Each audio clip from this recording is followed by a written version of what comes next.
Bienvenidos amigos una vez más a un programa más de seguridad jurídica dentro de nuestra plataforma Audem. Audem Lab es la plataforma que nos está llevando a tener una conexión más cercana con ustedes y a poder también tener sus opiniones. Por eso nosotros les pedimos que se suscriban a través de todas nuestras plataformas integradas, todas las redes sociales.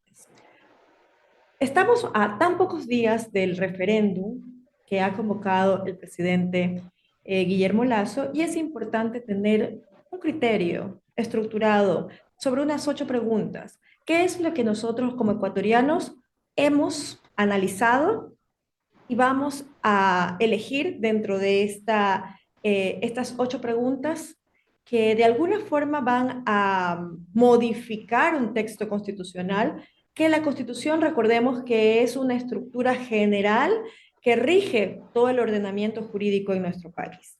Para esto contamos ya con la presencia de otro jurista importante en nuestro país, con el cual vamos a dialogar, hacer un análisis sobre estas 8 preguntas para que ustedes, amigos, tengan un poco más de criterio sobre estas preguntas que en muchas ocasiones, como ya lo hemos dicho en el anterior programa, muchos hasta juristas no conocen bien sobre este planteamiento, estas 8 preguntas y sobre todo sobre sus anexos. Es importante recordar que como es una reforma a la Constitución, debemos tener un poco más de criterio para poder hacer un análisis respectivo y votar por un sí o votar por un no, recordando que esto no es si estamos de acuerdo o no con la gestión del presidente Lasso, sino para recordarles a la ciudadanía que esto de alguna forma va a inferir en que se restablezcan o se establezcan mecanismos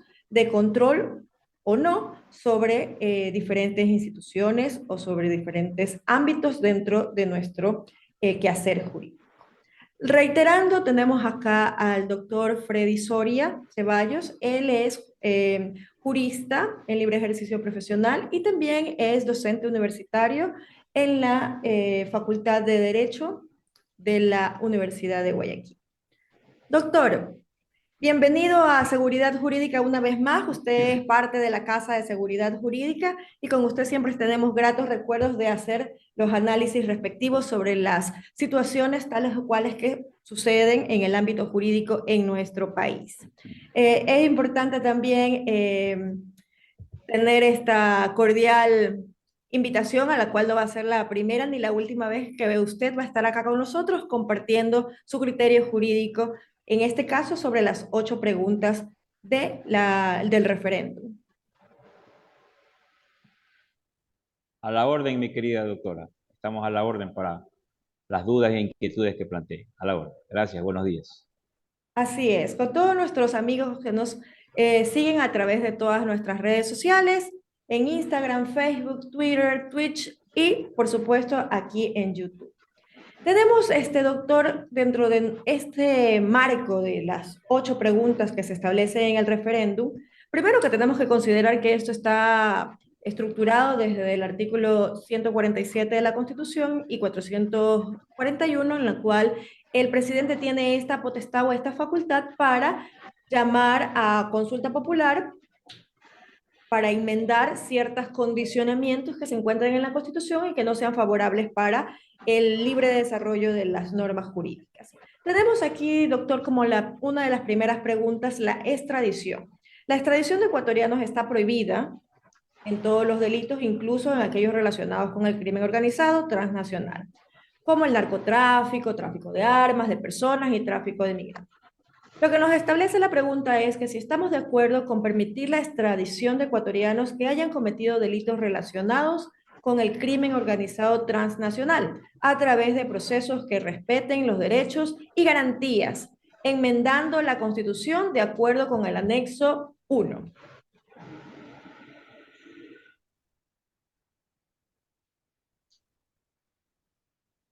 Me avisa si ya puedo responder, por favor. Sí, doctor, lo estamos Ya, justamente escuchando su bien, criterio. muy bien. A ver, en este tema que es delicado por efectos de los derechos humanos de nuestros compatriotas, Hay que ponderar. Yo creo que la ponderación en parte constitucional o en el aspecto constitucional es sumamente importante. Yo he notado en los últimos años que nuestros jueces y muchos juristas no ponderan. ¿Qué quiere decir ponderación? El grado de responsabilidad que puede acarrear dentro de la sociedad el individuo que está afectado en su derecho o que afecta el derecho de los demás. En este caso, en el tema de la extradición, queremos ser, pues obviamente, bien claros, no es una solución a los problemas de la violencia que actualmente vive el país. Sin embargo, dentro del marco de cooperación internacional que todos los países deben tener, debemos de estar nosotros sujetos a la aceptación vía acuerdos, vía tratados, de este tipo de marcos legales. ¿Por qué razón? Porque tampoco podríamos nosotros permitir que ciudadanos extranjeros que delinquen aquí en nuestro país puedan ser también sujetos de extraditarlos a otros países, a sus países de origen, de sacarlos de aquí, de expulsarlos de aquí. Yo he hecho un cuestionamiento público hace unos 5 días en las redes, de que tenemos que tener un poco de coherencia. Si bien es cierto que el gobierno plantea la extradición, yo le pregunto a usted y a los distinguidos oyentes que nos ven a través de este prestigioso programa, ¿por qué razón tenemos que aceptar extranjeros en nuestro medio que delinquen, que son hoy por hoy bandas que están en todo el territorio nacional? ¿Acaso ese tipo de actitudes no merece un rechazo por parte del gobierno? ¿Cómo es posible que el gobierno esté auspiciando una pregunta de extradición cuando en la práctica no hemos tenido ni siquiera la fortaleza de expulsarlos? ¿A cuántos y tantos extranjeros han venido al país en los últimos 10 años? ¿No? Han ingresado al país y son líderes, ¿no? Y parte de bandas delincuenciales. De hecho, los delitos, muchos delitos de los que hoy día aparecen en nuestro medio, han venido de afuera. Nuestra sociedad o nuestra cultura delictiva de muchos seres o de muchos participantes en estos delitos no tenían la cultura de los delitos execrables que se están viendo. No había secuestro mayormente, no había extorsiones, los famosos vacunadores. Todo este tipo de delitos han sido traídos de personas que han venido de afuera. Han hecho sus bandas, han incorporado gente nuestra al territorio nacional y obviamente han hecho este tipo de bandas. El sicariato, mi querida amiga doctora, el sicariato era una cosa muy relativa en nuestro medio y hoy día lo vemos nosotros que todos los días son parte hasta inclusive de una cultura para armar, para adoctrinar, para preparar, para entrenar a muchos chicos que inclusive son menores de edad y hemos visto casos de 10 años, 12 años, 14 años que los buscan, ¿no? Para entrenarlos a cometer el cometimiento de ese tipo de actos execrables. Entonces, con efecto a la pregunta, claro que estamos de acuerdo, pero tenemos que ser muy coherentes en lo que hacemos como país, en lo que hacemos como institución. Y yo hoy en día reclamo esa institucionalidad por parte del gobierno, de que más allá de que la pregunta es válida, ¿no? Yo creo que no hay coherencia entre lo que preguntamos y hacemos. Eso es lo que yo quisiera establecer. Y obviamente Doctor, yo, doctor, sí, entonces usted compilaría aquí que no solamente debe haber el ámbito de una extradición, modificando el artículo 79 de la Constitución, sino que también debe cambiarse una estructura de deportación, porque mucha gente está confundida entre lo que es la extradición y la deportación. Entonces aquí tenemos todo una estructura que digamos que no se ha dado el énfasis dentro de las diferentes clases sociales, porque en muchos casos no solamente personas que están en el diario común, sino también gente que está dentro del ámbito jurídico, no está muy clara dentro de esta pregunta. Entonces claro. vemos que usted atañe o nos trae acá a colación de que sí debe haber también un ámbito que concuerde con esta estructura, no solamente porque aquí también recordemos que hay gastos por parte del Ecuador en general al mantener tal vez a esta gente que delinque con un mal servicio de justicia que tenemos, que muchas veces hasta vemos que están en flagrancia y lo sueltan, les dan medidas sustitutivas, y también hay una estructura en el ámbito de que esos extranjeros también a veces están en las cárceles y eso también proviene un gasto para el Estado. Por supuesto, por supuesto. Entonces, claro, la figura de la deportación, que es una figura política de voluntad, pero desafortunadamente las autoridades de gobierno, de extranjería, no tienen esa fortaleza de poder cerrar nuestras fronteras y a su vez establecer y delimitar el ámbito de que estas personas que vienen a habitar a nuestro país, desafortunadamente ha crecido la ola, ¿no? De gente que viene de afuera y obviamente no han tenido esa valentía ni esa fortaleza de expulsarlos por una parte, deportarlos por una parte y por otra cerrar la frontera que permita poder tener el control de quién es el que verdaderamente está entrando al país.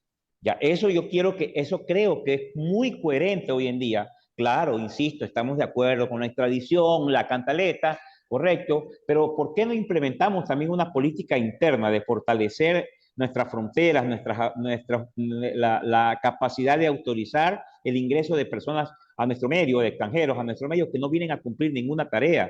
No, simplemente son ciudadanos que inclusive conoce y se ha dicho, se ha rumorado, aunque no tengo la certeza, pero por los hechos yo me limito a decir que es verdad.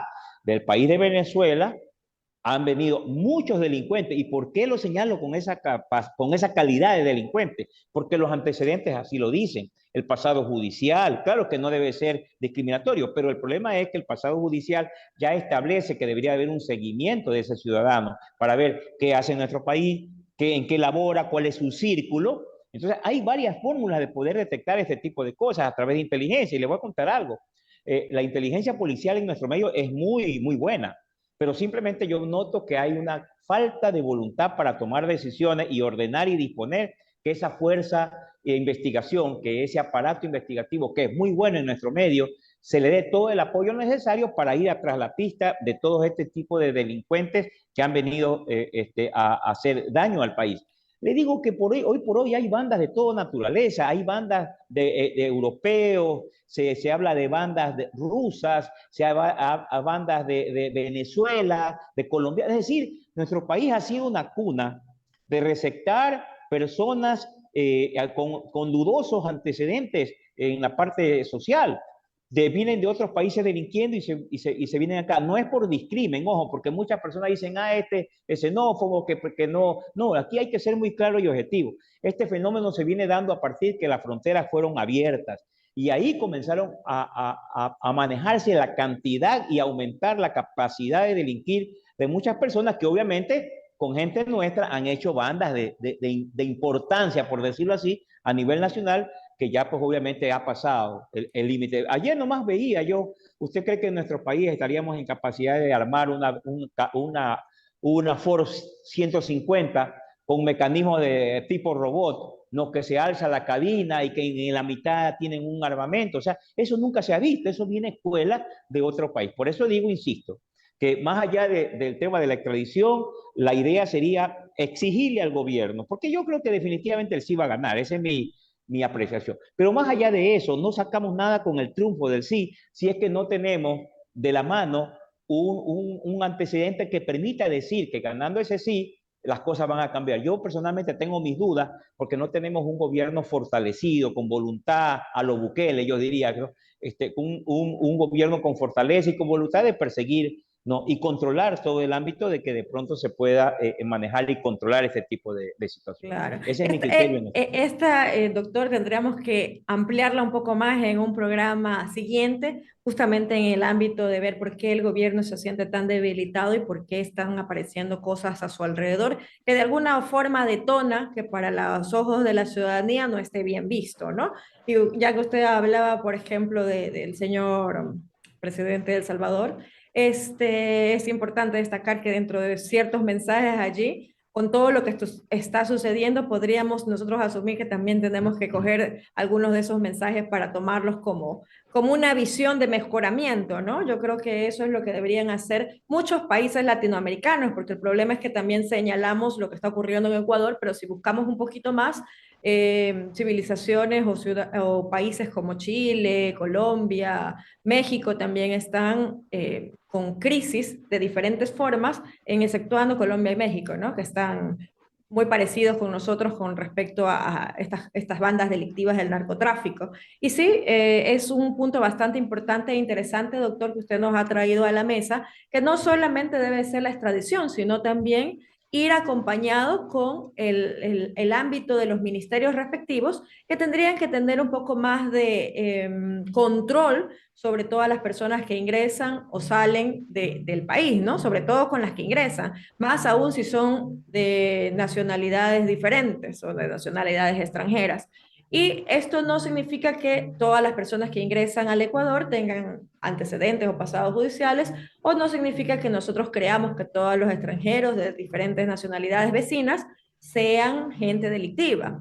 Pero sí es importante recalcar de que sí, en el ámbito general, sí, cuando captan a todas estas organizaciones delictivas, encontramos gente de nacionalidad vecina y que ya se está haciendo algo común. Y eso es muy, muy, muy penoso que para los ciudadanos se haga algo tan común y que no se tomen las condiciones respectivas para esos cambios que se deben realizar, muy aparte de que va a estar en la Constitución, pero esto también, como usted lo dijo, doctor, es de voluntad. Si las partes no tienen la voluntad, va a quedar esto como una letra muerta, porque nosotros todavía no estamos a ligas mayores dentro de esta estructura delincuencial, porque hasta todavía no sabemos si existe por ahí un Pablo Escobar ecuatoriano o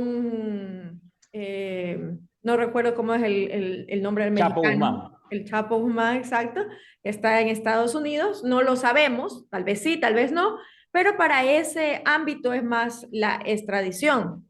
Y relativamente la gente está confundida que con esto el día de que aunque hay unas disposiciones transitorias, que su aplicabilidad, aunque tiene que ir por un proceso de la Asamblea, dispone a ciertos ministerios, en ciertas estructuras, que avancen, les da prácticamente en algunos casos de las preguntas un mes para ir avanzando en su aplicación, ¿no? Entonces, es interesante ver esta situación, pero en el ámbito de la extradición no es que de la noche a la mañana ya no vamos a tener ni sicariatos, ni encontrar drogas, ni todo lo que vemos todos los días. Así que eso hay que tenerlo bastante claro. Y como le reitero, doctor, no necesariamente con esto es que estemos apoyando a tal o cual ámbito de la política nacional. Doctor, Así la es. siguiente pregunta. Dos, nos establece que actualmente el Consejo de la Judicatura selecciona, evalúa, asciende, capacita y sanciona a fiscales.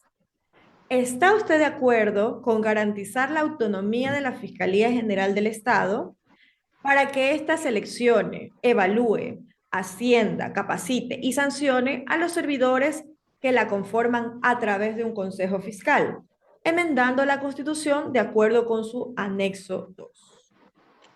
Bien, yo le quiero comentar algo. Cuando se crea el Consejo de la Judicatura, se creó con el ánimo de descentralizar el manejo de la parte administrativa de la Corte Nacional de Justicia. Es decir, que la Corte Nacional de Justicia tenía dentro de sus órganos administrativos, dentro de sus salas, ¿no?, la parte administrativa de las actividades, de todos los De la jueces función y de toda la judicial. actividad operacional de la función judicial. Así es. Pero ¿qué ocurrió? Y le estoy hablando con conocimiento de causa porque, dicho sea de paso, el doctor Roberto Brunis Lemari fue uno de los iniciadores de esta propuesta, fue uno de los primeros entes administrativos que controló esto y lo hizo con ese objetivo. Hemos conversado, hemos tenido muchos conversatorios, hemos hecho un análisis de qué pasó. En el camino esto se prostituyó, se dañó, se politizó a tal nivel que obviamente hoy por hoy pudiéramos decir nosotros que la justicia nunca fue obviamente limpia ni transparente, ¿no? Pero que ahora como que se le dio una patente de corso, es decir, que quien maneja el Consejo de la Judicatura tenga esa posibilidad de tener el control permanente en el aparato disciplinario, nominativo, etcétera, etcétera. Y siendo más que, como dicho sea de paso en la pregunta, se abarcó al sistema del recurso humano de la Fiscalía, lo cual anteriormente no había. Ojo, es decir, el Ministerio Público se manejaba independientemente digamos, de la parte operativa de la función judicial. Tenía autonomía. Pero ¿qué ocurrió? Que obviamente posteriormente a los mecanismos que hicieron para poder manejar el aparato del Poder Judicial, abarcó también el tema del control disciplinario administrativo de la Fiscalía.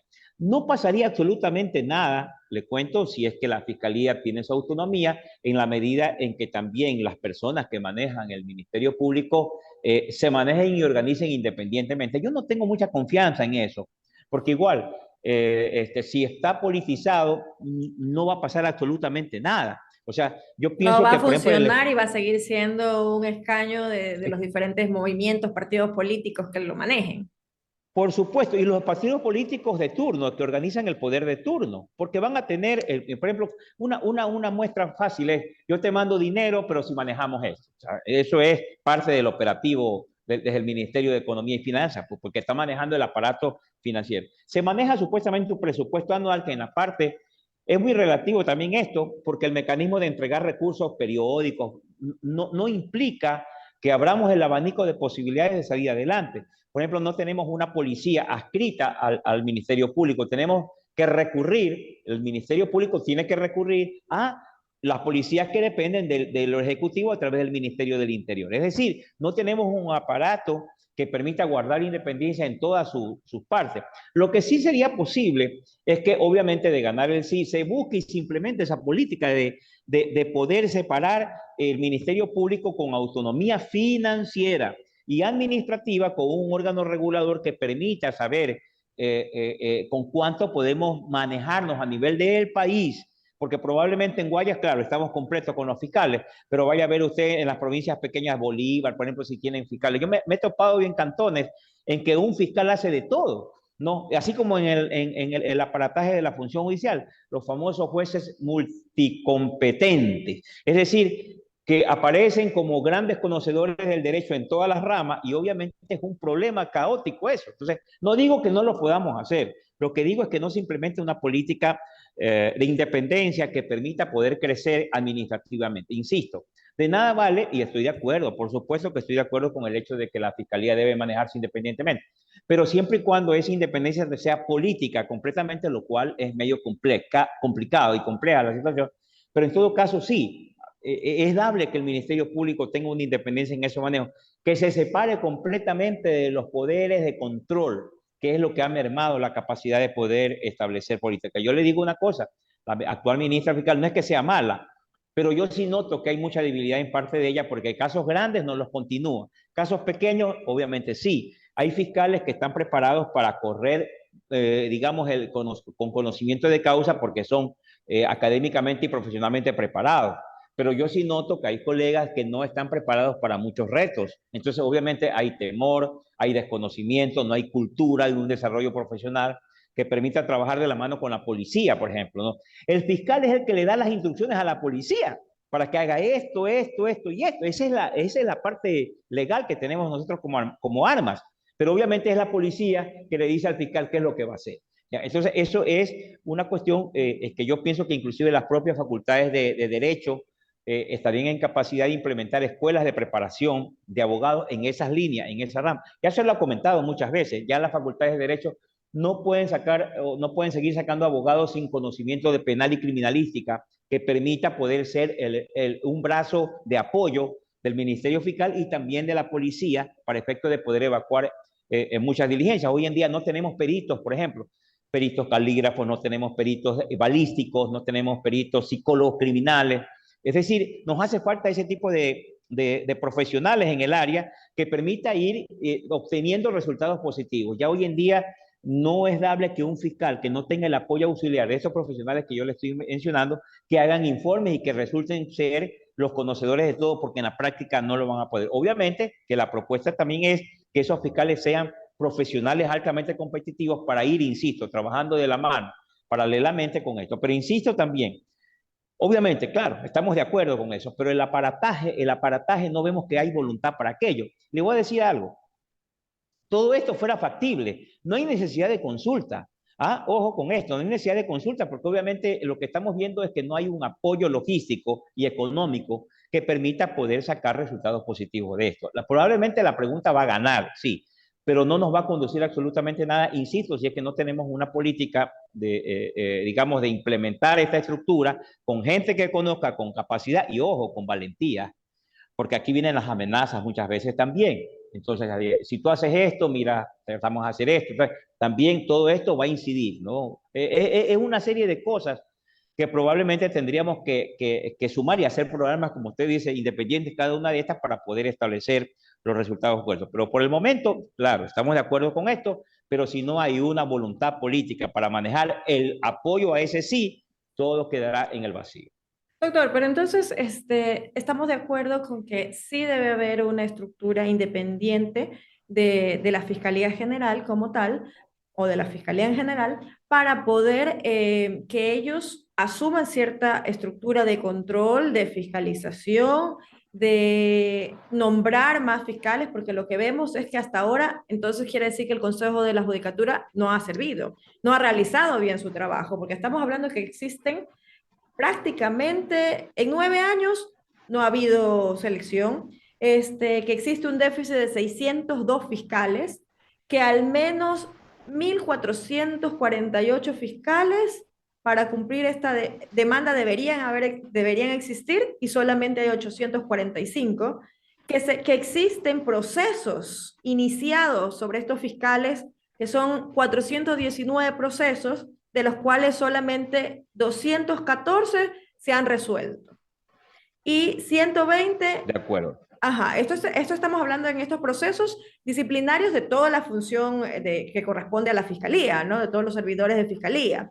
Pero solo 120 corresponden a fiscales como tal. Entonces, vemos que 250 procesos están retrasados, o sea, no se ha nombrado por el Consejo de la Judicatura, no se ha llenado las vacantes que son necesarias y como usted decía, por ahí hay hasta multicompetentes o fiscales que les dicen, tienen procesos de muchos cuerpos. Nosotros en la parte jurídica sabemos que muchos cuerpos son expedientes muy grandes, voluminosos, De en los 100 cuales ojos, de 100 ojos. sí, y sabemos que ellos vienen y le dicen a un fiscal algo le pasa al otro, viene otro, y en el momento de la audiencia, él tiene que, con lo que medio lea por ahí. Entonces, hay una estructura también de la parte de la fiscalía falente.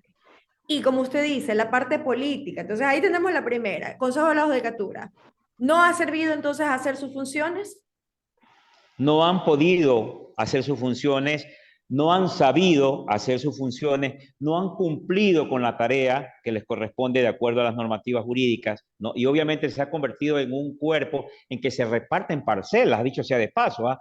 El vocal tal controla la provincia tal y tal y tal. El vocal tal controla la provincia. No, a este vocal no le damos nada, que controle nada, porque no es de nuestro grupo. Entonces, es decir, estamos en un eje que definitivamente no es un eje vicioso en la que el aparato del Consejo propiamente dicho obviamente se convierte en un organismo que no tiene esa categoría de regular, de administrar, de disciplinar, no, digamos, el eje a nivel nacional. Hoy por hoy tenemos un Consejo de la Judicatura partido en la cual hay vocales de mayoría y vocales de minoría. Eso no podía ser porque se entiende que toda la estructura debería servir y permitir relacionar actividades que vayan pues a conseguir los objetivos, ¿no?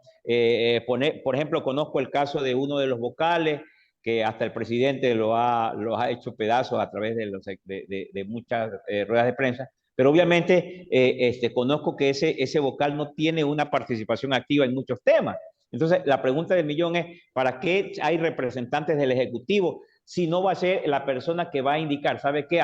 Busque ese nexo con el Ejecutivo y vamos obteniendo un recurso para esto, ¿no? Entonces, y así por el estilo, o sea, no entiendo yo los parámetros en los cuales se ha manejado esta estructura si a la larga los resultados no se dan. Hoy por hoy usted va a la corte, perdón, a las oficinas de la Florida, por ejemplo, aquí en Guayaquil, y usted va a ver unas oficinas carentes de De servicios todo, higiénicos de pulcros, todo, limpios. hasta de hojitas de Entonces, papel.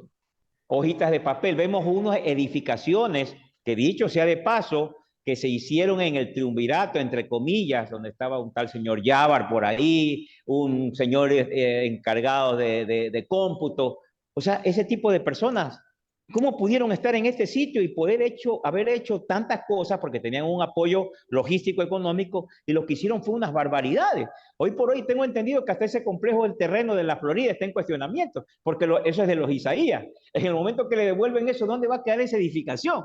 Entonces, es una serie de situaciones que estamos viendo que también el aparato estatal, burocrático, legalmente establecido, no ha podido ni ha sabido cumplir porque sus personeros no han tenido, no sé, o la sapiencia, el conocimiento, la voluntad política de poder manejar este tipo de cosas. Entonces, eso es lo que yo podría decir en el caso específico del Consejo de la Judicatura. Doctor, yo creo que no han tenido la voluntad, pero sí han tenido la política, porque eso es uno de los problemas principales. Por eso es que no se logran coordinar, porque en estas estructuras que deberían ser de mejoramiento, de ponerse todos de acuerdo para sumar y no para restar, vemos que hay también manejos políticos en los mismos de que tal o cual vocal pertenece o endiosa a tal o cual persona y entonces se van de ese lado y quieren todo echarlo abajo porque quieren decir de que todo en su tiempo fue mejor, cuando la situación es que si tú eres representante y así seas representante de tal o cual partido, tienes que sumarte y tienes que ver lo mejor para la gente que te está escogiendo para que estés en esta estructura.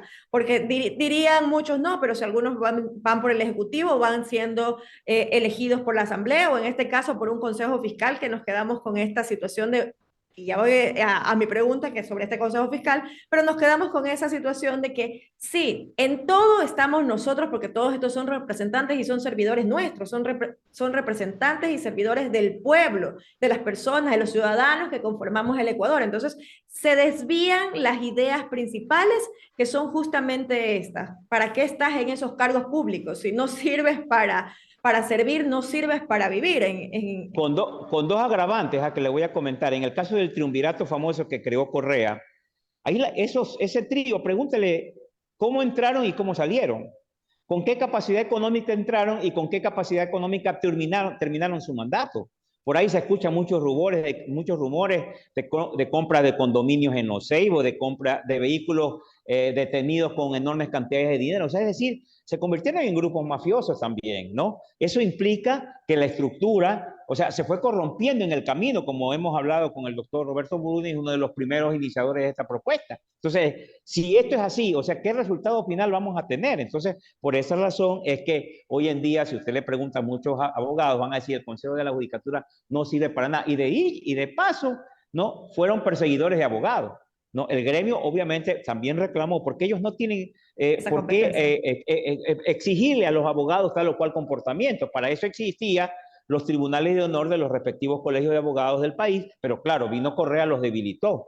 Y esa debilidad que provocó hizo que aparentemente el Consejo acogiera todas esas fortalezas que tenían los gremios y provocó que a través de estos consejos de la judicatura, a través del Consejo de la Judicatura a nivel de toda la provincia, comenzaran a perseguir abogados. Ya un abogado tal o el estudio jurídico tal, había una orden de no darle paso a los pedidos que hacían en los diferentes juzgados. Y así por el estilo, o sea, hemos ido estableciendo mafias, ¿no? Hablando de mafias que estamos actualmente hoy en día como muy de moda. También se fueron creando mafias para delinquir organizativamente en contra de los intereses de los ciudadanos, de los abogados, qué sé yo. Porque obviamente actuar a favor de una oficina o que una oficina jurídica tenga más capacidad de manejo de los procesos que un abogado, obviamente ya estamos hablando de delitos, hay delitos de colusión.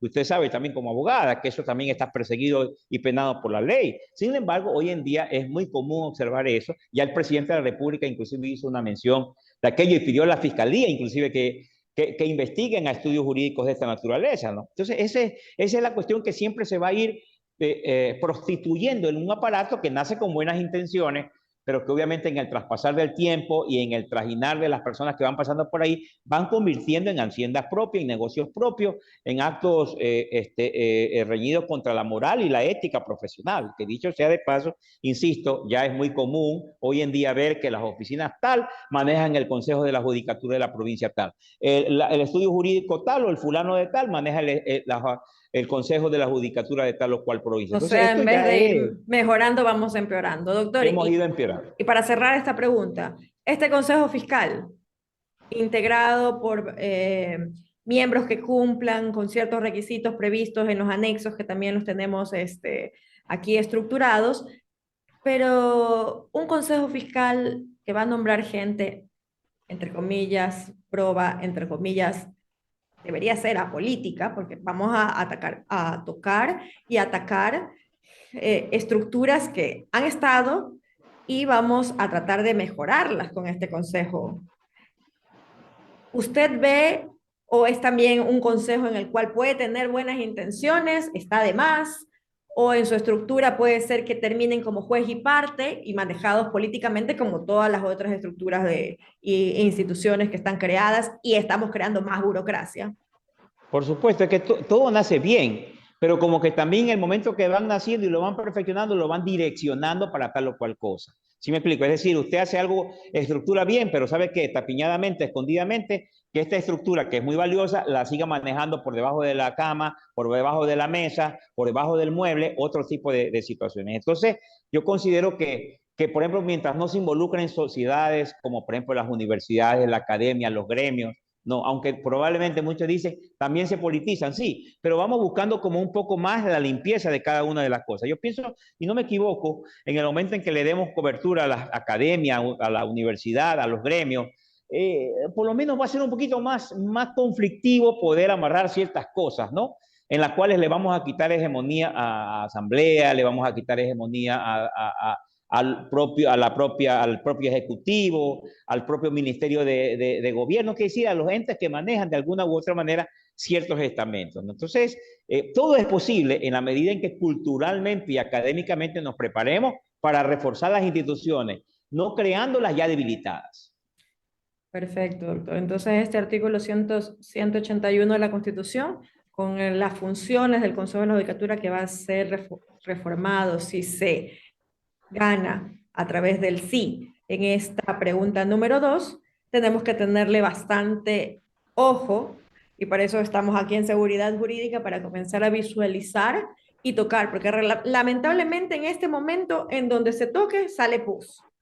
Así estamos en Eso, este momento. Como usted dice, esa es estamos la filosofía. infestados de mafia, porque lamentablemente hasta en las universidades o en los gremios también hay estructuras que también tienen que comenzar a limpiarlas. O sea, está bien, yo estoy de acuerdo, siempre lo he estado con que la academia debe ser más participativa, pero también allí hay entes políticos que están también ya inquistados. Entonces también ahí Se hay que... contamina. Exacto. Entonces, una manzana podrida va contaminando a las otras. Entonces, eso también hay que hacer una limpieza. Por ahí había un Twitter bastante eh, retuiteado o con bastante follows, en los cuales veía de una charla que habían dado y se vio un tinte politizado un poco, que fue editado y transversado, pero ahí ya vamos viendo que no son criterios reales de estudiantes que piensan, ya estamos hablando de estudiantes, más allá vamos a ir de los docentes o administrativos,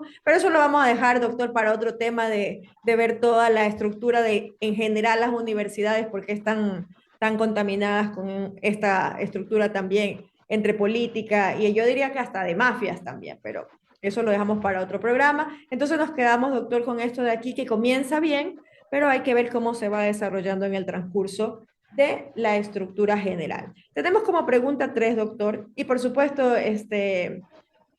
decirle a nuestros amigos televidentes que estamos aquí con el doctor Freddy Soria, el cual también, doctor, felicidades.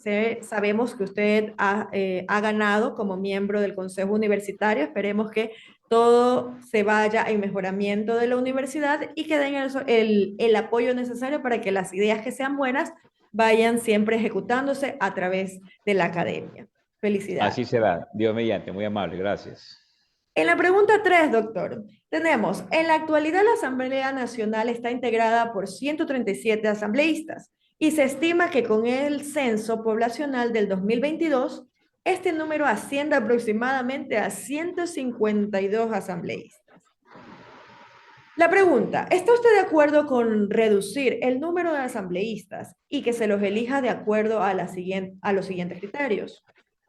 Un asambleísta por provincia y un asambleísta provincial adicional por cada 250.000 habitantes, dos asambleístas nacionales por cada 1.000.000 de habitantes y un asambleísta por cada 500.000 habitantes que residen en el exterior, enmendando la Constitución de acuerdo al anexo 3. A ver, le voy a decir algo. Si usted le pregunta hoy día a la ciudadanía si está de acuerdo con la Asamblea Nacional que desaparezcan todos. Así sea uno, que nos quedemos uno, no lo van a aceptar. Porque obviamente la Asamblea ha perdido credibilidad, ha perdido fortaleza, ha perdido una estructura valiosa que constitucional e históricamente hablando siempre el país ha sido de tres funciones, ejecutiva, legislativa y judicial. Pero desgraciadamente la tarea de fiscalización y de hacedor de leyes desde hace mucho tiempo dejó de ser. ¿Pero por qué? Porque la capacidad de escoger a estos ciudadanos se hizo libertina. Es decir, cualquiera podía ser o puede ser asambleísta. Si para los docentes nos exigen PH, no, a los docentes universitarios nos exigen PH. Imagínense usted un legislador que no le exijan ni siquiera ser bachiller de la República. Entonces estamos hablando de que no cambiará la estructura por el hecho de disminuir, sino tenemos que mejorar la calidad de quienes van ahí, ¿no? Más allá de que obviamente mientras más sean no se va a poder hacer nada. La idea es más vale ir a hacer, disminuyendo Disminuyendo.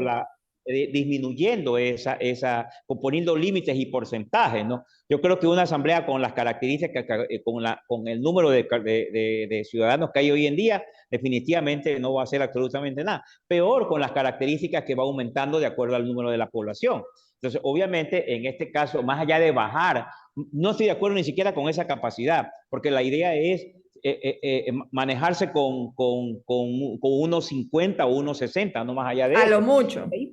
Y ahí pudiéramos hacer una división de cámaras, ¿no? La Cámara de Legisladores y los diputados y los que legislen. Unos fiscalizan y otros legislan, pero ambos tienen la tarea de las cosas a hacer y obviamente nunca se ponen de acuerdo. Entonces Nunca yo pienso las que hacen más y no allá las de, hacen bien. y la calidad de elemento humano que vaya es de tal naturaleza que obviamente dan vergüenza, ¿no? Ya lo han demostrado públicamente, esa evidencia, con tantos videos que se suben, ¿no? Entonces, obviamente, la calidad de esos legisladores, asambleístas, hoy por hoy llamados así, no constituyen una garantía de lo que la ciudadanía... yo le digo que si eso no fuera exigencia, ese número de votantes ni siquiera superarían el porcentaje que amerita esa elección. Es decir, nadie le pararía atención, nadie le prestaría atención. ¿No? Entonces, obviamente, más allá de la numeración, que estamos de acuerdo que disminuya, mientras menos posible, debemos de mejorar la calidad, la exigencia de quienes van allá, de establecer, no por democratizar la elección, vamos a elegir, sino pues obviamente que pongamos jueces, que no sean abogados, que pongamos profesores universitarios que sean simplemente bachiller y así.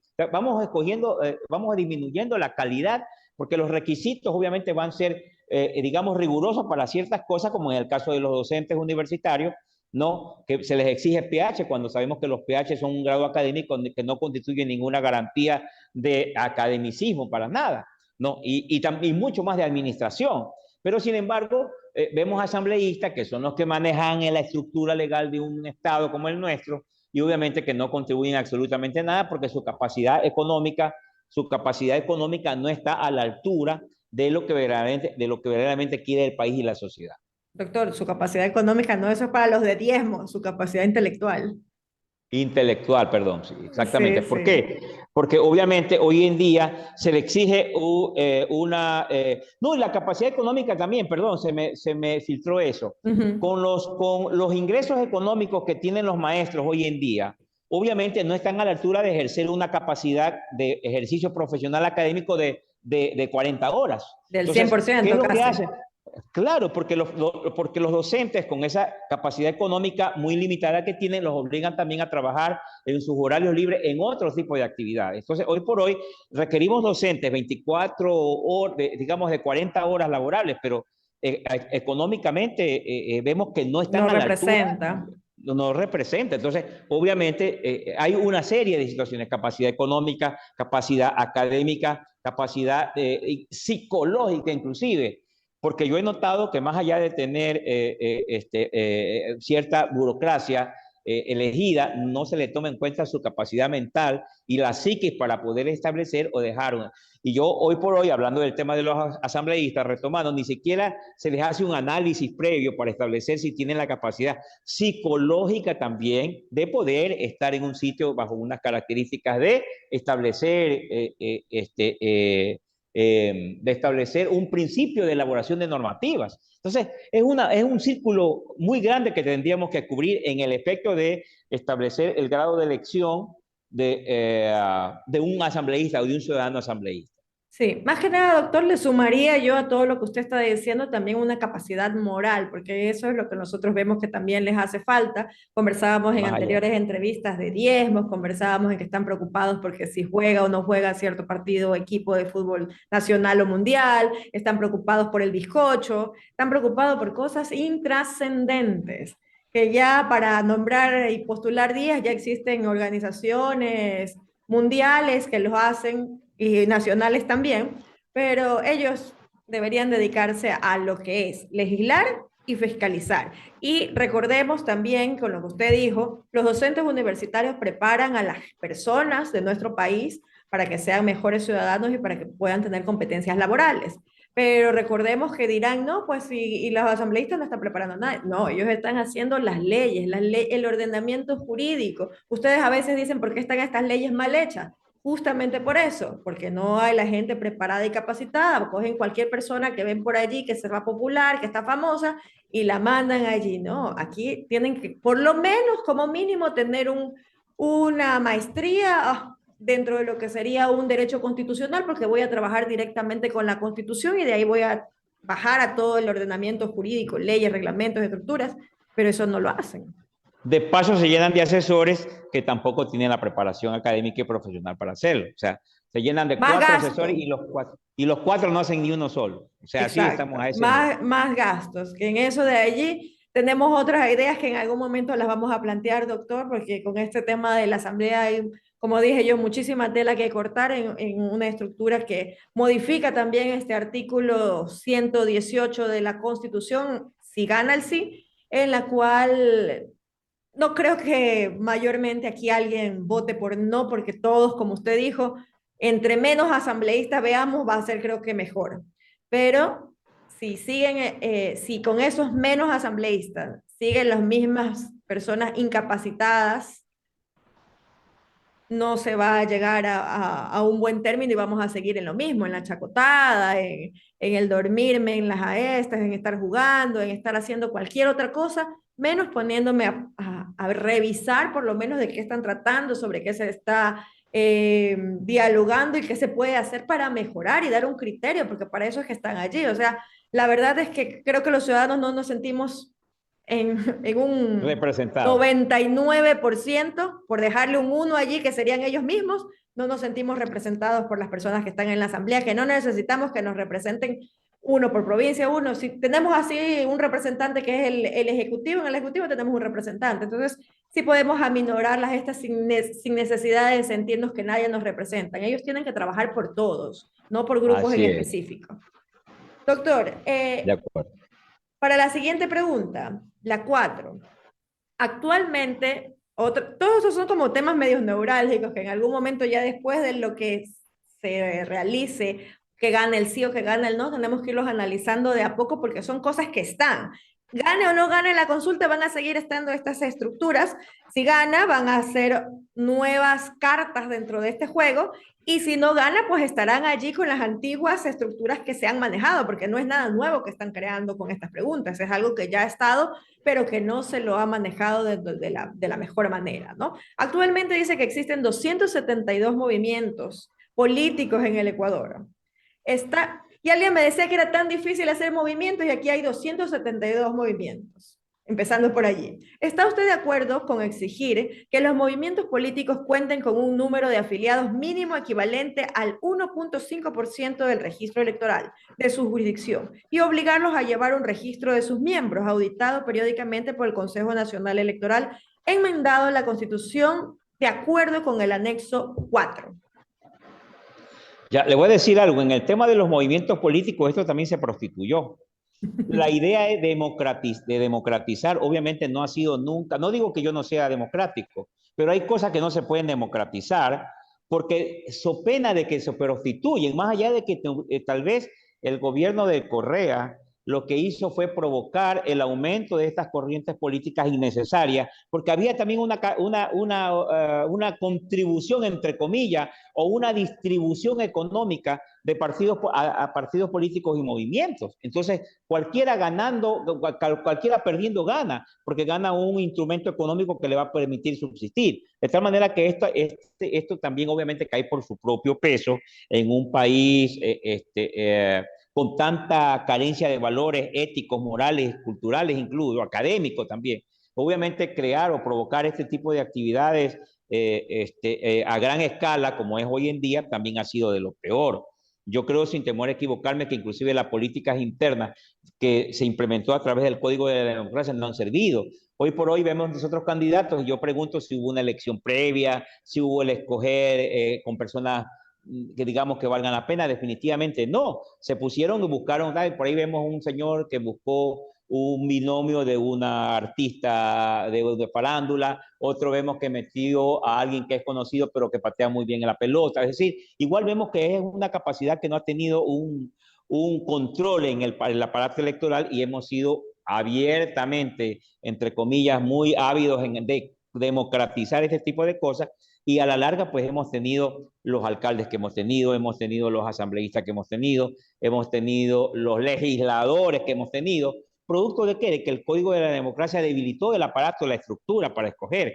Y obviamente, insisto, más allá de que cada vez se va inculturizando el civismo, obviamente uno va por novelería, por exigencia, por obligación, a votar y punto, por el que se acordó, pero no hay una conciencia cívica para elegir y tampoco para designar en las urnas a quien verdaderamente representa. Entonces, yo pienso que definitivamente esta estructura no es dable en las actuales circunstancias como la estamos viendo, ha sido carente y ha obviamente bajado el volumen de personas que verdaderamente deben estar en los lugares de expectativa. Si usted se puede revisar hoy por hoy los candidatos a alcalde, yo creo que si sacamos 5 Es a mucho. nivel nacional que valgan la pena, obviamente las cosas nos van a dar mucha lástima. Hoy día tenemos alcaldes que se reeligen sin tener un respaldo popular, sino simplemente un aparato, entre comillas, que aparentemente, sacado de las propias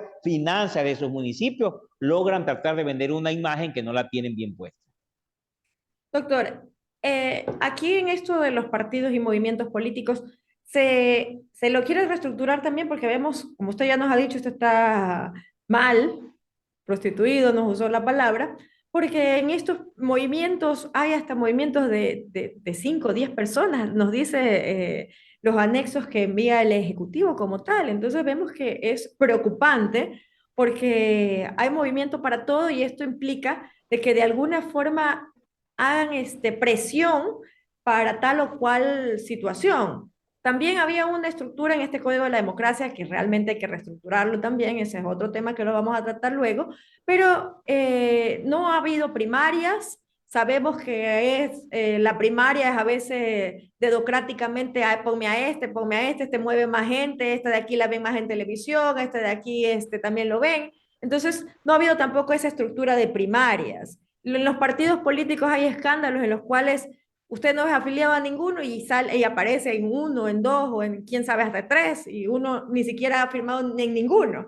Entonces, estas cosas se las quiere un poco articular dentro de lo que establece el Ejecutivo como tal al enviar estas preguntas para que cambie y se modifique la estructura del articulado como tal. Pero vemos, en este caso sería básicamente que no ha habido esa situación de tampoco cumplir. Con lo poco que establece este Código de la Democracia no se ha cumplido, o sea, no ha habido de primarias, no ha habido una estructura, no se sabe. Entonces esto viene a cerrar un poco este ámbito prostituido en el cual ya podemos saber y que haya realmente, porque esa también sería otra, que realmente el CNE pueda visualizar que las personas, como lo dice acá, sean adherentes o sean partidarios y que realmente sigan dentro de esas estructuras políticas, creyendo, porque las estructuras políticas son para tener una idea general de hacia dónde yo quiero ir y con esta gente estoy planteándolo ir. Por supuesto. Ahora, la idea sería que existiendo las herramientas posibles hoy en día para poder hacer eso, podamos, más allá de estas consultas populares, más allá de que sabemos nosotros que así gana el sí, el aparataje no va a permitir que lo hagamos inmediatamente, pero más allá de eso, ir provocando ya ese cambio de estructura, ese cambio de ideas. Yo, por ejemplo, limitara la entrega de valores económicos a los movimientos siempre y cuando la contabilidad no esté clara, no esté diáfana, por lo menos ir poniendo puntos sobre las IES, sobre cosas que ya están creadas, pero que sin embargo son hoy en día permisibles, ¿no? Entonces, hasta que se vaya corrigiendo esto, podemos ir de a poco cambiando esa mentalidad de ser paternalistas con dinero ajeno. Entonces, obviamente, vemos que a cualquiera le interesaría tener un movimiento porque sabe que participando y obteniendo algo voy a recibir un dinerito por ahí. Claro que el dinerito no lo recibimos por nosotros, pero por ejemplo, las radioemisoras lo reciben. Entonces, este es un círculo. Entonces, si tenemos unas finanzas que no están bien manejadas, que tenemos a alguien que se lucra de eso, entonces no permitimos que esto cambie o se desarrolle. O sea, somos libertad de prensa, claro, pero en cierta forma también hemos sido parte, cómplices y encubridores de todo un mecanismo en el cual hemos salido a ganar algo. ¿No? Y hoy por hoy esas finanzas de los movimientos o grupos políticos van a recaer de alguna u otra manera en emisoras, en radios, en televisión. Y obviamente estando desde la pantalla o estando desde la radio, desde el micrófono, nos quedamos callados frente a cosas que son probablemente favorables, entre comillas, para unos, pero perjudiciales para todo esto. Yo comencé hablando algo desde el inicio de esta charla, de la falta de ponderación, o sea, no sabemos ponderar. ¿Qué quiere decir esto? Que solamente estamos para lo que nos interesa como persona o como grupo, pero no ponderamos a favor de la sociedad. Entonces, algunas de estas preguntas son para ponderarlas como un mecanismo probablemente que perjudique a uno, sí, pero la gran mayoría va a ser, digamos, triunfadora de todo lo que se pueda reformar para bien del país y no solamente para grupos pequeños. Que eso es lo importante también tener en consideración, ¿no? Saber tener una estructura general, ¿no? Y esto es lo que justamente va a cambiar si gana el sí, en los artículos 109 de la Constitución y el 112, para lo que representa a los partidos y movimientos políticos, con ciertas disposiciones generales y transitorias. Tenemos, doctor, la siguiente pregunta, la número 5, en la cual nos dice: el Consejo de Participación Ciudadana y Control Social es una entidad pública que actualmente tiene el poder de designar a 77 autoridades. ¿Está usted de acuerdo con eliminar la facultad de designar autoridades que tiene el Consejo de Participación Ciudadana y Control Social e implementar procesos públicos que garanticen participación ciudadana, meritocracia y escrutinio público, de modo que sea la Asamblea Nacional la que designe a través de estos procesos a las autoridades que actualmente elige el Consejo de Participación Ciudadana y Control Social, enmendando la Constitución de acuerdo con el anexo 5? Les cuento que este Consejo de Participación que fue provocada por la Constitución de Montecristi, que le voy a decir algo aquí entre usted y yo. Y todos los que Yo nos he, ven. yo he sido partícipe de regresar a la Constitución del año 98. ¿Por qué razón? Porque la Constitución del 98 no era mala. La Constitución del 98 era muy buena. Vino Correa y claro, él quiso hacer un terno a su medida y provocó esta famosa Constitución de Montecristi que yo voté en contra desde el principio. Y obviamente los resultados de esa consulta dije no, porque me parecía descabellada esa, más allá de que digan que es garantista, esas mismas garantías las podíamos haber trazado en la del 98, reformada. Hoy en día tenemos una Constitución de Montecristi que nos montó el aparato para poder estructurar grupos mafiosos en el país. Por esa razón, yo siempre lo dije desde el año que hicieron eso, quedémonos con la Constitución del 98. Vamos arreglándola, vamos modificando, vamos reestructurándola para hacerla garantía. Con las famosas garantías nos han hecho garantías y pedazos. La Constitución de Montecristi fue el inicio, la carta de nacimiento de toda la crisis que hoy día tenemos, institucionalmente, judicialmente, legislativamente, administrativamente, creando agentes burocráticos como el Consejo de Participación Ciudadana, que dicho sea de paso es un grupo de vedurías que debía haberse fortalecido con efectos coercitivos. como antes existía, por ejemplo, me acuerdo yo, la famosa Inspectoría General de la Nación, que era adscrita a la Presidencia de la República, pero que tenía tenía poder de poder, vale la redundancia usando esa palabra, de exigir ciertos cambios y normativas sancionatorias. Entonces, hoy por hoy, el Consejo de Participación se convirtió, desde el padre famoso cura Tuárez, ¿no?, en todo un relajo. O sea, la estructura que se quiso implementar probablemente ideada con otras propuestas, de más de coger el control total de muchas cosas a través de pocos ciudadanos que iban a ese sitio, a ese lugar, a ese organismo, y nos fregaron la vida. Entonces yo hoy en día, claro, por supuesto, que es un organismo que probablemente en otro país o en otra cultura podía ser muy bueno. Pero claro, en Ecuador estamos hablando de cosas imposibles, donde un organismo de 5 personas que pudiéndose haber puesto de acuerdo de una buena medida, no lo hacen, y obviamente esperemos que una asamblea de tantos integrantes con tanta capacidad, entre comillas, intelectual que tienen, ¿usted cree que van a poder elegir los funcionarios que amerita el país? Y definitivamente no. Entonces, hoy por hoy, el Consejo de Participación lo que podría tener es un eje veedor ciudadano que permita no designar, sino esa imparcialidad que le puede permitir ser veedor de cada una para la participación, y tener una veeduría también con el eje y el poder de saber controlar, o poder decir, ¿sabe qué? En la función judicial está pasando esto, miren, ya hacemos un llamado al Consejo de la Judicatura para esto, o en el Ejecutivo, en el Ministerio de Finanzas se están repartiendo las cuotas de tal rubro para la alcaldía de una manera irregular. Es decir, que se conviertan en ejes observadores de los ciudadanos. Pero obviamente eso es mucho si no tenemos gente capacitada. Entonces, hoy por hoy, pienso que es una función que se implementó de una mala manera, cuando obviamente, sabiendo manejar judicial, legislativo y ejecutivo de una buena manera, nos hubiéramos quedado con 3 poderes del Estado bien manejados, fortalecidos, y no crear el quinto poder a través de este consejo, darle potestad a los tribunales electorales o a los consejos electorales, como que fuera un poder ajeno a la judicialidad, a la administración ejecutiva y a la legislativa. Entonces estamos hablando de una cosa de loco. Entonces, por eso le digo que definitivamente el Consejo dejó de ser el órgano creado para el efecto, pero creado para el efecto de lo bueno, porque se creó fue para tener el control de todo, porque esa era la mentalidad de la revolución del siglo, del XXI, de la revolución ciudadana. Permítame decirle, estimada colega y amiga, esto fue creado para justamente estructurar algo mafioso, algo en la cual tenga yo el control de todo.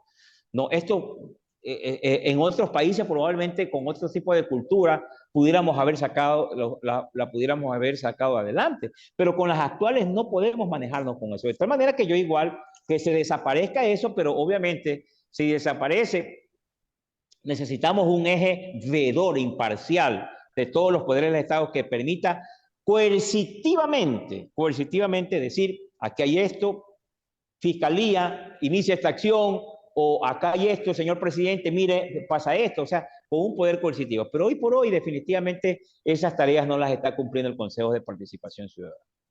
Sí, doctor, porque las funciones básicamente de este consejo, para que nuestros amigos también entiendan un poco, era designar autoridades y luchar contra la corrupción, promover la participación ciudadana y control social. Pero relativamente vemos que ha habido escándalos. Lo que más se ha visto dentro de lo que debería haber sido la acción de este Consejo de Participación Ciudadana ha sido últimamente en puros escándalos, en los cuales vemos que está politizada. Nuevamente regresamos a que otra función o otra estructura o algo que pueda hacer el control o fiscalización está politizado. Entonces, lamentablemente allí, si no hay manos limpias, difícilmente, y conceptos morales bien puestos, difícilmente se puede hacer esta situación. Y aquí, si está politizada, significa que las autoridades de control que voy a elegir, porque recordemos que aquí estamos hablando también que elegían el fiscal general, el contralor, entonces estamos hablando de autoridades que son en el ámbito administrativo que también tienen que hacer vedurías. Entonces, si va politizadamente, aquí no ha pasado nada, porque entre bomberos no se pisan las mangueras. Así de claro. Entonces, vemos que también esto es lo que ha sucedido. Muchas de las personas que han conversado conmigo Me han comentado, dice, una de las mejores preguntas hubiese sido, eliminamos el Consejo de Participación Ciudadana y hubiesen dicho la gente un sí rotundamente. O sea, la gente, miren el peso que tiene la ciudadanía, ¿no? En el cual estamos cansados y entre menos gente haya, para nosotros parece que es mejor. Entre menos burocracia significa que va a haber menos mafia, Así en es. términos Mientras, generales. por supuesto, así es. Entonces, doctor, seguimos entonces en esta pregunta. Todas han sido medias dentro de la misma y esta 6 va concatenada con la 5, porque dice, el Consejo de Participación Ciudadana y Control Social es una entidad pública que actualmente es elegida por sufragio universal. ¿Está usted de acuerdo con modificar el proceso de designación de los miembros del Consejo de Participación Ciudadana y Control Social para que sean elegidos mediante un proceso que garantice participación ciudadana mediante meritocracia, escrutinio público llevado a cabo por la Asamblea Nacional, enmendando la Constitución de acuerdo con el anexo 6? Les voy a decir algo. Por ejemplo, mire, aquí en el tema, pudiéramos, qué sé yo, inventarnos muchas cosas para poder sacar un consejo de participación ciudadana que debería, insisto, ser los veedores. Pero pudiéramos hacer algo, un cuerpo, qué sé yo, colegiado, con una estructura que provoque ese tipo de cosas. O sea, más allá de que puedan ser escogidos por la Asamblea. Y yo no comparto mucho el tema de la Asamblea por las cosas que ya hemos conocido y sabido. Yo sí pienso que deberíamos de manejarnos con una elección popular, pero con obviamente que tengan una matiz de grado de requisitos que permita escogerse a la mejor propuesta. No, por ejemplo, que no haya sido afiliado nunca a ningún partido político, un abogado que no haya tenido defensa de ningún tipo de actos de corrupción, por ejemplo. Hoy día vemos algunos abogados que participan en esta ley y claro, ya tienen pues un patente de corcho de actuar como tienen que hacer. Entonces, vemos que, por ejemplo, en la selección, yo me limitaría a decir que probablemente los requisitos los fortalezcamos, ¿no?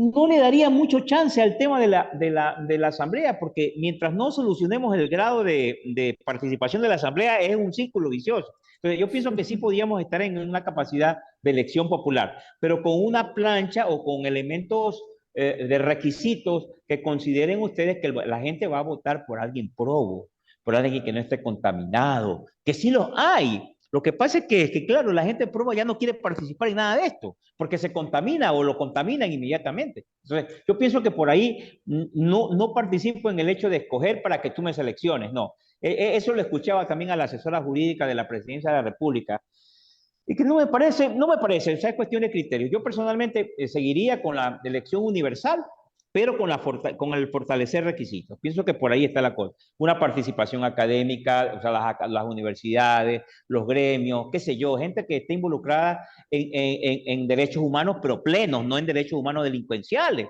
Y así por el estilo. Yo pienso que sí podríamos manejar eso, pero no mandárselo a la Asamblea porque ahí se contamina todo.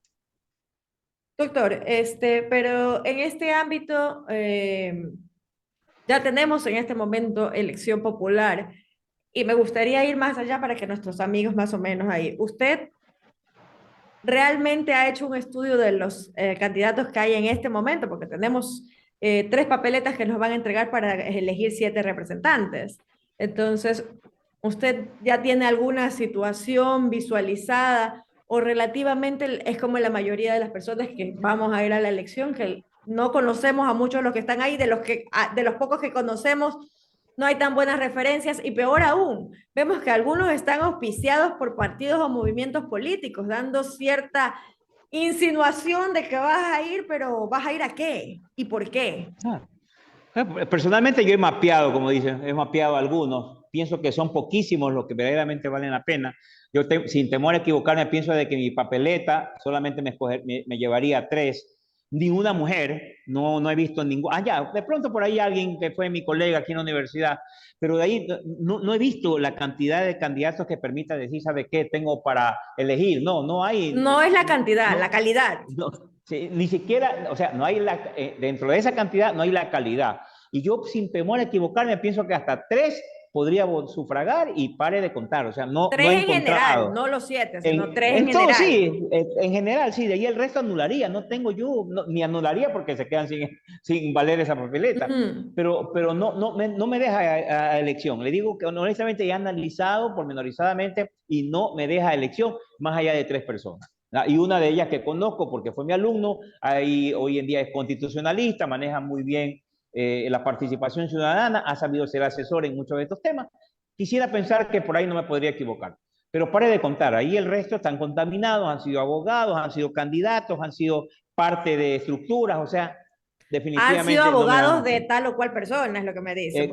Exactamente, entonces no me dan chance de escoger porque ya están contaminados. Entonces ahí tenemos ya un reparo. Entonces por eso insisto que para mí la tarea de escoger es universal, muy bien eso, pero los requisitos y el ente que califique esos requisitos, por supuesto, no esté contaminado para poder poner un visto bueno que permita seguir con la selección, con la elección. Entonces son cosas que, insisto, ¿no? Esto es como un círculo que encontramos una salida por acá, pero al dar la vuelta nos vamos a topar con otra cosa. Y hay que tener en claro que esta pregunta, de ganar estas dos preguntas que tienen que ver con la participación ciudadana, con el control ciudadano de participación ciudadana, van a eliminar, no solamente van a reformar, sino van a eliminar algunos artículos de la Constitución. Por ejemplo, esta va a Así, eliminar el inciso tercero del 207 y el inciso tercero del 112 de la Constitución. Entonces, ahí y se les van a agregar, van a eliminar ciertas cosas, van a derogar ciertas otras y van a añadir o sumar de ciertas. acuerdo, de Ujú. acuerdo. Esa es mi Entonces, eso para apreciación en que este campo. Yo estoy muy clarísimo y tengo una lectura muy clara de este Consejo de Participación Ciudadana. Lo conozco muy de cerca de Tres Comunidades. doctor, para entrar, entonces ya más o menos estamos ubicándonos dentro de las dos primeras preguntas, dentro de las 5 y 6, que van un poco correlacionadas, recordándole a la ciudadanía que las preguntas son individuales, no aquí no es voto en plancha, aquí no es voto para uno, para otro, no, aquí es de análisis de cada una de las preguntas y según su criterio de análisis, de conjeturas que haya hecho, de nosotros que estamos ayudando aquí con dos juristas en el caso de los programas anteriores y ahora con el doctor Soria, de ir ampliando un poco más la estructura, porque ya vemos que son criterios diferentes y que ustedes tengan esa posibilidad de crear para ustedes, recrear el sí o el no en sus decisiones. Esto, recuerden que seguridad jurídica, estamos aquí justamente para esto. En la pregunta 7, doctor, la 7 y la 8 también van un poco concatenadas, pero lo vamos a dividir en primero la 7. La Constitución excluye del Sistema Nacional las áreas protegidas. A las la Constitución excluye del Sistema Nacional de Áreas Protegidas a las áreas de protección hídrica. ¿Está usted de acuerdo con que se incorpore un subsistema de protección hídrica al Sistema Nacional de Áreas Protegidas, enmendando la Constitución de acuerdo con el anexo 7? Recordándole a la ciudadanía y a las personas que nos ven a través de las redes sociales que esto de áreas y de áreas hídricas estamos hablando netamente del agua. Agua, Ujú. por supuesto. En el tema este del agua, también hay que ser muy radical en esto. El derecho de la naturaleza se ha roto en el momento en que ese libertinaje de la ciudadanía por creerse dueños de toda la naturaleza ha provocado tremendos daños. Yo creo que hoy por hoy, como están las características, no solamente del Ecuador, ojo, sino a nivel internacional, pienso que es momento y oportuno de provocar normativas sancionatorias que contribuyan a defender la naturaleza. Hoy por hoy el hombre destruyó completamente de la naturaleza, destruyó parte del ser vivo como son los animales, la forestación. Entonces ya es momento de entrar en una correlación que permita, sin perjudicar los estados, ojo, porque también, por ejemplo, podríamos subsistir con minerales, pero bien explotados, delineados, delimitados. Lo mismo el tema del agua, que podamos nosotros mantener y conservar el agua como un derecho legítimo para todos, pero bien protegido, no contaminado, sancionar a quien lo dañe. O sea, pienso que eso es también naturaleza del desorden de la humanidad, que obviamente ha provocado un desorden también de contaminación, un desorden de barbaridades. No, hoy por hoy, a esta etapa de la vida, del planeta, tenemos desde el inicio hasta acá, obviamente, un mar contaminado, ríos contaminados, la selva deforestada, o sea, obviamente también es momento oportuno de poder manejarnos civilizadamente con normativas sancionadoras, no como si estuviéramos matando a un ser humano, también castigar el mal uso lo que la naturaleza nos permite tener, el agua, la vida silvestre, la fauna, los peces, qué sé yo. Pero obviamente tenemos embarcaciones marítimas que arrasan con todo lo que se le venga cuando pescan en el mar, tiburones, ballenas, todo. ¿Qué clase de situaciones tenemos hoy en día? No, entonces estamos hablando de que no solamente el agua, ojo, sino yo creo que todo el aparato de la naturaleza que Dios creó, o que para los que no creen, que la naturaleza nos entrega a los humanos. Hay que protegerla y obviamente hay que sancionar cuando todo este mare magnum se ha provocado hoy en día. Entonces, el agua tiene que ser regulada, controlada, sancionar a quien daña algo tan elemental. Y le voy a decir algo también, no estamos muy lejos de que ya comencemos a tener escasez de líquido vital, porque a la larga va a llegar a eso también, pero porque la contaminación, porque la hemos desperdiciado, porque la hemos dañado. Entonces, todo este es un círculo vicioso. Pero eso, insisto, es falta de una cultura humana que permita defender todo lo que nos entregó la naturaleza. Insisto que no digo Dios, porque la gente no piensa y los agnósticos dicen, ay, no, que no tienes. No, no, yo lo mezclo porque es el principio y el fin de las cosas. Pero para los agnósticos, los que no creen correcto la naturaleza, como Pachamama, que nos dañaron la constitución y pusieron eso. Obviamente, pero a través de eso, cuidémosla. Y si no la cuidamos, seremos sancionados. Entonces, yo pienso que más allá de ese tipo de cosas, lo que tenemos que hacer es provocar la búsqueda del cuidado, la búsqueda de protección, que desde pequeñito, desde las escuelas, aprendamos a conservar la naturaleza, a defender los animales, a precautelar que evitemos la contaminación en el agua. Entonces, pienso que también es parte de cultura y debemos empezar también ya a ser parte de normalizar civilizadamente. Y digo normalizar porque lo normal es cuidar. No es normal dañar. Eso ya es atentatorio contra la naturaleza y es parte de lo que debemos nosotros de preservar. Doctor, este anexo enmienda a la Constitución en su artículo 405, pero también es importante decir que el espíritu de la ley es justamente lo que usted dice, garantizar esta protección, conservación y mantenimiento de las fuentes de agua en estas áreas de protección hídrica, porque recordemos que estos recursos hídricos son no renovables y que son fuente de vida, porque relativamente son las que se utilizan también para el consumo humano. Entonces, como usted ha dicho, tiene una connotación mayor, por eso creo que se la ha separado y se le ha dado una pregunta en específico, ya que hay que tener una mayor preponderación, aunque dentro de los otros cuerpos legales existe, yo creo que le han querido dar una preponderación mayor por el asunto justamente de que cada vez existe menor cuidado hacia esta estructura que sería el recurso hídrico.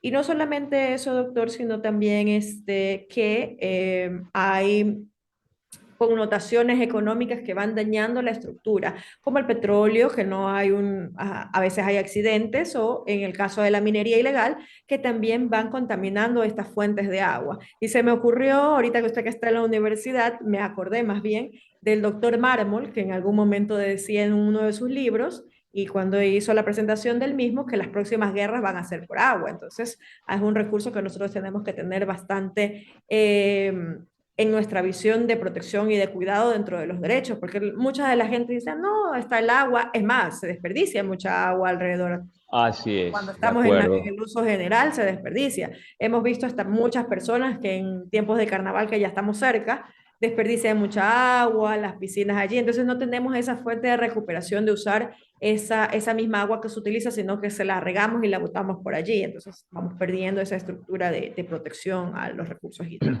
Y todo esto es cultural, esto es mental cultural. Si no tenemos esa cultura, desde pequeñitos obviamente no sabemos a qué tener y los resultados están a la vista. Así es. Doctor, ya entramos en la pregunta 8 después de una larga conversación con usted. Tenemos en la pregunta 8 de la Constitución, nos dice, la Constitución no prevé compensaciones a quienes apoyan a la generación de servicios ambientales. ¿Está usted de acuerdo con que las personas, comunidades, pueblos y nacionalidades puedan ser beneficiarios de compensaciones debidamente regularizadas por el Estado por su apoyo a la generación de servicios ambientales, enmendando la Constitución de acuerdo con el anexo 8? A ver, si usted hace la lectura de esto, obviamente estamos siendo anormales, porque imagínese usted premiar, condecorar a alguien que protege la naturaleza. Eso es algo terrible. La mentalidad del hombre debe de ser conservar. Bueno, incentivemos hoy por hoy dentro de lo anormal, tratemos de premiar a alguien que se preocupa de esto en buena hora. Pero la cultura, la educación desde la primaria, desde que el niño nace hasta que ingresa a la escuela inicial, gastemos un recurso económico culturizando a nuestros niños en la creación de la humanidad y también poniendo un aparato ejecutor sancionador de quien no cumple con el objetivo de la vida de conservar la naturaleza. Está bien, conservemos ahí, premiemos probablemente a alguien, pero estamos hablando de ya algo que es siendo normal, lo convertimos en anormal premiando, distinguiendo, dando dinero. O sea, ¿sí me explico? O sea, para que se den cuenta cómo ha cambiado la sociedad. Pero bueno, hoy por hoy yo creo que todos los recursos económicos deben de ir a precautelar, pero básicamente a culturizar desde niño. Esta es una tarea que ya la dañamos por años y obviamente es una tarea que debemos de irla preparando también de años. Desde chiquito, ya cambiar la mentalidad de alguien dañino, solamente metiéndole garrote o metiéndolo preso, qué sé yo. Pero hoy por hoy yo creo que todo el recurso económico que pudiéramos tener para eso es como para culturizar, para tratar de irradiar esos conocimientos a los chiquillos desde pequeños, que cuiden a los animales, que conserven las plantas, que busquen el aseo, como en Japón. Usted ve a unos niños de 5 o 6 años que ellos mismos limpian sus aulas. Eso es la mentalidad que hay que mantener, no solamente en esa región, sino en el mundo. O sea, ser una mente, ya estamos en retroceso, es decir, que ya la embarramos al mundo completamente y tenemos que ir en bajada limpiándolo. Es como cuando alguien se prepara deportivamente, ¿no? O sea, llegamos al clima, pero para poder estar en nuestra etapa pasiva, ese entrenamiento que fue de máxima categoría tenemos que irlo bajando de a poco. Asimismo, ya llegamos al tope de la contaminación, al tope de la destrucción de la humanidad. Si todavía estamos con vivo, agradezcamos, pero ya es momento que, como hemos llegado al tope de la degradación, de dañar la naturaleza, vamos en retroceso, pero vamos cuidando hasta que veamos si es que nos da tiempo a la humanidad de conservar a la humanidad, que yo ya lo dudo mucho, para que precautelemos lo poco que podamos precautelar hoy en día. Esa sería mi respuesta a algo dentro de lo anormal que lo queremos normalizar. Imagínese usted, defender o premiar o homenajear a alguien que protege la naturaleza. Es algo de loco. Así estamos. Doctor, pero aquí también tenemos que recordar la promoción y garantía del suma causado del buen vivir que establece también esta Constitución, ¿no? Para que se beneficien justamente, o sea, se premia, pero esta premiación beneficia a los servicios, a los que se benefician de los servicios ambientales, es netamente dentro de lo que establece el artículo 74 de la Constitución, a las personas, comunidades y pueblos nacionalidades que tendrán derecho a beneficiarse del ambiente y de las riquezas naturales que les permita el buen vivir. Estos servicios ambientales no serán susceptibles de apropiación del Estado. En su calidad de administrador de los servicios ambientales regulará la producción, prestación y uso y aprovechamiento y definirá los lineamientos y mecanismos de compensaciones a las personas, comunidades, pueblos y nacionalidades que reciban por su apoyo a la generación de los mismos. Aparte de esta estructura, de centrarla dentro de este ámbito del suma causa, doctor, con lo que usted nos decía, primero que nos van de decir los cuidadores de derechos humanos, uy, que dijo que le dieran garrote, no estamos promoviendo violencia, pero no es solo una forma de decir por si acaso, pero sí es importante, doctor, destacar, y me acordé justamente del Mundial. En el Mundial veíamos cuando los japoneses terminaron su partido ganando o perdiendo, ellos limpiaban el estadio, no era, recordemos que fue en Qatar, y ellos comenzaron a limpiar donde ellos estuvieron, o sea, no lo dejaron todo limpiecito, no les correspondía, pero ellos lo hicieron porque es, como usted dice, parte de su cultura. Y me pareció muy gracioso que después, como eso salió en todos los medios de comunicación, luego hubo réplica, y hubo réplica por parte de los ecuatorianos. O sea, nosotros no estamos tan perdidos. Si quisiéramos replicar cosas buenas, los podemos hacer. Todas estas personas replicaron esa acción, no lo copiaron, yo no lo veo como copia. Las culturas orientales justamente es la que nos diferencia de las occidentales, ¿no? Que ellos nada ven como copia, ellos ven como una forma de hacer algo mejorar y mejorarla. Entonces, acá yo también creo que lo vi de esa forma, o sea, no los vi como que, ah, sí, los japoneses hacen eso, los ecuatorianos imitaron, no. Esas cosas buenas hay que imitarlas y hay que mejorarlas y hacerlas parte de nuestro vivir. Entonces, eso Por me supuesto. recordó con lo que usted nos comentaba, doctor. Por supuesto, porque mire usted, por ejemplo, el tema de las playas. Si tenemos alcaldes culturalmente capacitados, podemos montar programas de culturización para que todos los que ocupan esas playas puedan dejarlas igualito como las encontraron. No tenemos que andar ensuciando las playas, o si las ensuciamos, tener la cultura de por qué no limpiamos, ayudar a limpiarla. No, son cosas que ya es de sentido común, pero como la humanidad perdió el sentido común, o sea, ya hoy día tratamos de tratar de premiar al que quiera colocar un poquito de sentido común para poder convivir. Esa es la real historia de lo que Las nos ha ocurrido. compensaciones que se llaman, doctor. Exactamente, Estamos así es, así es. recompensando por un comportamiento bueno que debería ser el común, pero lamentablemente no lo es. Así es, de acuerdo. Estamos tratando de regularizar normas para premiar lo que culturalmente y humanamente tiene que ser así. Entonces ya estamos de locos ya ahorita. Entonces después no se extrañe que vamos a premiar a aquel que luego de que le provoquen que le están dando, qué sé yo, un castigo inhumano, injusto, vamos a premiar la paciencia. Ya a ese ritmo vamos a llegar.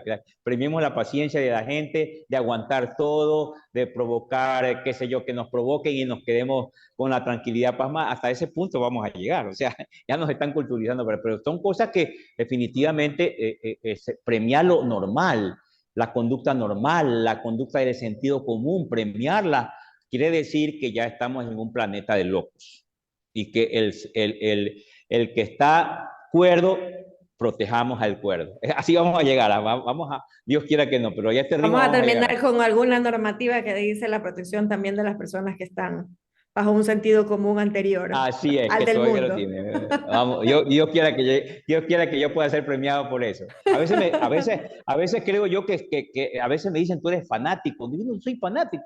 Trato de utilizar el sentido común que me dio Dios y la naturaleza. Simplemente es eso, pensar con sentido común. Es que se hace complicado ahora, probablemente sí. Doctor, a puertas del referéndum de las elecciones generales, ¿no? Me gustaría recordarles a las personas que estamos muy prontos a tener esta decisión en nuestras manos en el domingo 5 de febrero y que la papeleta es una papeleta blanca del referéndum con 8 preguntas, las cuales las hemos tratado de analizar en un conversatorio realmente que ha sido bastante productivo y espero que para ustedes también lo sea y que puedan terminar de establecer este análisis que es importante para tener una buena elección y poder ser y sumar a lo que sería esta responsabilidad de cambiar nuevamente la Constitución y de que estas normativas realmente tengan una finalidad, ese espíritu de la ley por la cual están siendo preguntadas hacia nosotros y que tenemos el deber cívico de contestarlas. Doctor, ¿alguna cosa que quiera decirnos a la No, ciudadanía en general como mensaje final? simplemente agradecerle a usted por el aporte que ha permitido que podamos hacer durante este tiempo, que ojalá pues sea asimilado de la mejor manera, no con el hecho de que me crean fanático ni mucho menos, sino tratar de manejar un criterio normal, un criterio típico, no atípico, sino típico dentro de lo que podemos ser el uso de la utilización de criterios hacia un buen convivir, ¿no?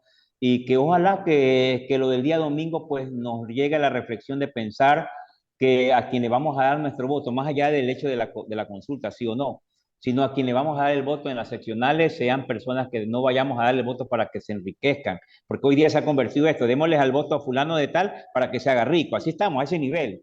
sea, yo voy a votar por fulanito porque ese tiene que ser rico de aquí a 4 años. O sea, así estamos. Entonces, ojalá que podamos tener una conciencia cívica que permita elegir a ciudadanos honestos, probos. Probablemente es muy difícil, yo sé que estoy pidiendo peralón, pero pues, hagamos un receso este fin de semana para pensar en quién voy yo a legitimar con mi voto el hecho de que va a poder gobernar unos 4 años en una ciudad que queremos que sea, por ejemplo, en Durán, un caos de Durán. Permitir que alguien que ya ha sido y no ha hecho nada llegue otra vez es una locura. Y así por el estilo, o sea, nos convertimos en personas que le damos el voto a alguien que nos está demostrando que no sirve. Y le seguimos dando el cheque en blanco para que se siga. O sea, es una cosa de loco, como digo, insisto. Ojalá que todo este sitio o estos días que permita ir pensando, aclarando ideas, conceptos, lleguemos el día domingo y votemos con raciocinio, con civismo, con cultura, con académica y siempre pensando que lo que hacemos lo hacemos por nosotros y por la gente que sigue abajo, que son nuestros hijos, nuestros nietos y todos en general. Gracias, mi querida Aurora, por permitir conversar esta mañana y tarde con los amigos ciudadanos que nos escuchan y nos ven. Gracias. Agradecemos al Bendiciones por doctor, gracias. Agradecemos al doctor Freddy Soria, docente universitario, como les dije, miembro del Consejo Universitario de la Universidad de Guayaquil. Y como les digo, amigos, esto es seguridad jurídica, pero ustedes tienen la última palabra. El cambio lo hacen ustedes. Gracias. Hasta la próxima.